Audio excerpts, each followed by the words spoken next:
নমস্কার, আমরা আইটিআই কলেজের ইলেকট্রিশিয়ান ট্রেডের ফার্স্ট ইয়ারের ছাত্র। আমার নাম হচ্ছে মৃন্ময় চৌধুরী। আমার নাম রুদ্রপ্রতাপ কারক। আজ আমরা 3 ফেজ এনার্জি মিটার কানেকশন করব উইথ 3 ফেজ মোটরের লোড দ্বারা। এটা হচ্ছে আমাদের সার্কিট ডায়াগ্রাম। আমরা পাওয়ার সাপ্লাই থেকে 3টে ওয়্যার নিব, RYB যেটা আমাদের ফেজ ওয়্যার, আর একটা হচ্ছে এন দিয়ে নিউট্রাল ওয়্যার। আমরা এই 4টে ওয়্যারের এখানে আমরা এনার্জি মিটারে কানেকশন করব।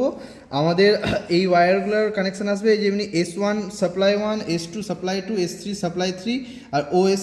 আমাদের এই কানেকশনগুলোতে এই যে এখানে আমাদের ফেজ ঢুকছে, আর L হচ্ছে আমাদের লোড। আমরা এখান থেকে আমরা নিজের লোড মোটরটা চালাবো।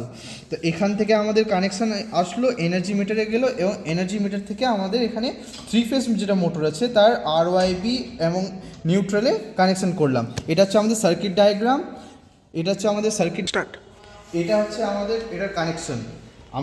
এটা হচ্ছে আমাদের এনার্জি মিটার, এটা হচ্ছে আমাদের 3 ফেজ মোটর। আমরা এখানে 3 ফেজ সাপ্লাই দ্বারা আমরা এটাকে চালিয়ে দেখাবো। এবার সাপ্লাই,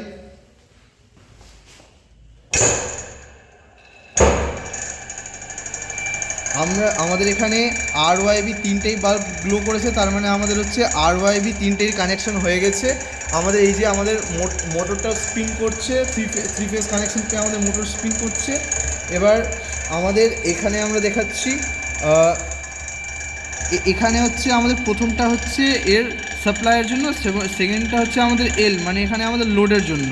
আমরা এরকম করেই RYB 3টে কালারের সাথে কানেকশন করেছি এবং নিউট্রাল কানেকশন করেছি। এবার আমরা এনার্জি মিটার দেখাচ্ছি। এনার্জি মিটারে আমাদের সাপ্লাই যেহেতু ঠিক আছে, RYB 3টেই ঠিক আছে, আমার 3টে গ্লো করছে। এবং আমাদের এখানে হচ্ছে 1600 ইম্পালস পার কিলোওয়াট আওয়ার। তো আমাদের 1600 বার যখন ইম্পালস লাইট ব্লিঙ্ক করবে তখন আমাদের এখানে 1 কিলোওয়াট উঠবে। এটা হচ্ছে আমাদের ডিসপ্লে, এবং এই ডিসপ্লেতে কতটা ইউনিট উঠছে, কতটা কিলোওয়াট আওয়ার উঠছে সেটা আমাদের এখানে শো করতে পারবো। এটাই ছিল আমাদের 3 ফেজ এনার্জি মিটারের সাথে 3 ফেজ মোটরের লোড দ্বারা আমরা এটা কানেকশন করে দেখালাম।